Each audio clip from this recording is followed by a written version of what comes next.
Hello again, it's Joey Joe Maguire. I'm in a lovely pub called the Courtfield in Earls Court, just opposite from Earls Court Underground Station. Very quiet at the moment. I think I'm the noisiest person in here because it's empty at the moment, although someone's just walked in the door. Lovely sunny day out there. I'm about to recite my latest poem, done in the early hours of this morning, instigated by something I saw in the news in the early hours about 3 o'clock concerning Birmingham, England, and how there's been 200 and odd terrorist arrests over the past year. Very disconcerting and very worrying, and a poem relevant to that. It's called Rule of Thumb. Off the top of my head, reasons and excuses spring to mind as to why the warnings go unheeded, the subject matter so grave. First and foremost, the desire to follow our moral code of human rights, not enforced by law, instilled throughout our formative years, embedded in our genetic code, a must. Our human instincts, otherwise known as the rule of thumb, following our hearts, minds and soul, all part of the equation.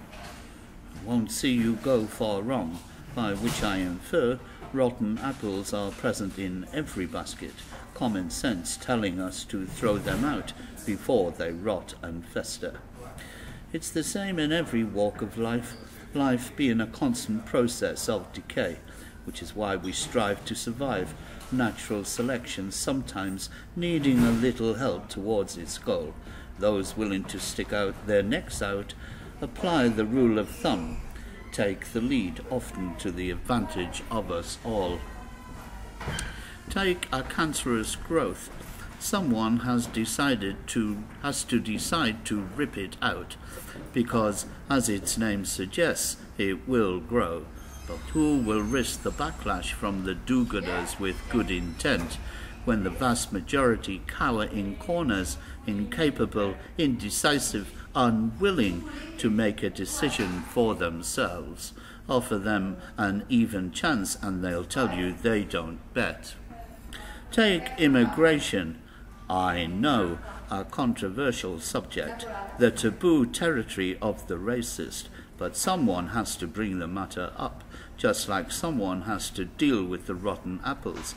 And let's face it, the combination of immigration, indoctrination and religion could well be described as the source elements of a lethal poisonous concoction, the seeds of a foul irritant contaminating the crop to leave the whole field bare.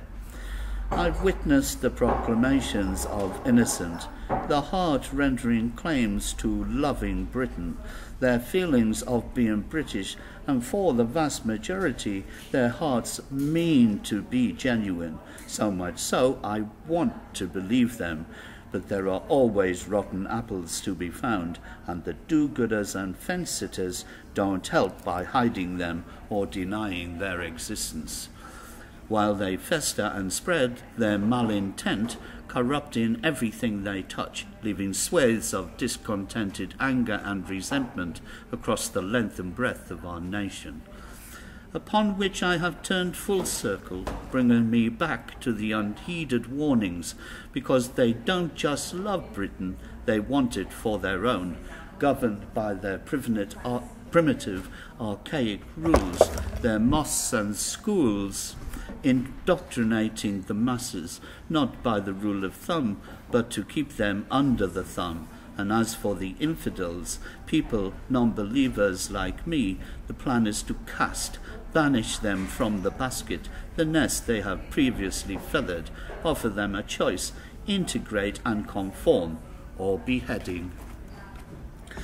Well, from being very quiet, that got very noisy and full of interruptions, but it's the way I like it, because I like to do my poems where it's real, you know, nothing like a good bit of old-fashioned realism, as the poem suggests.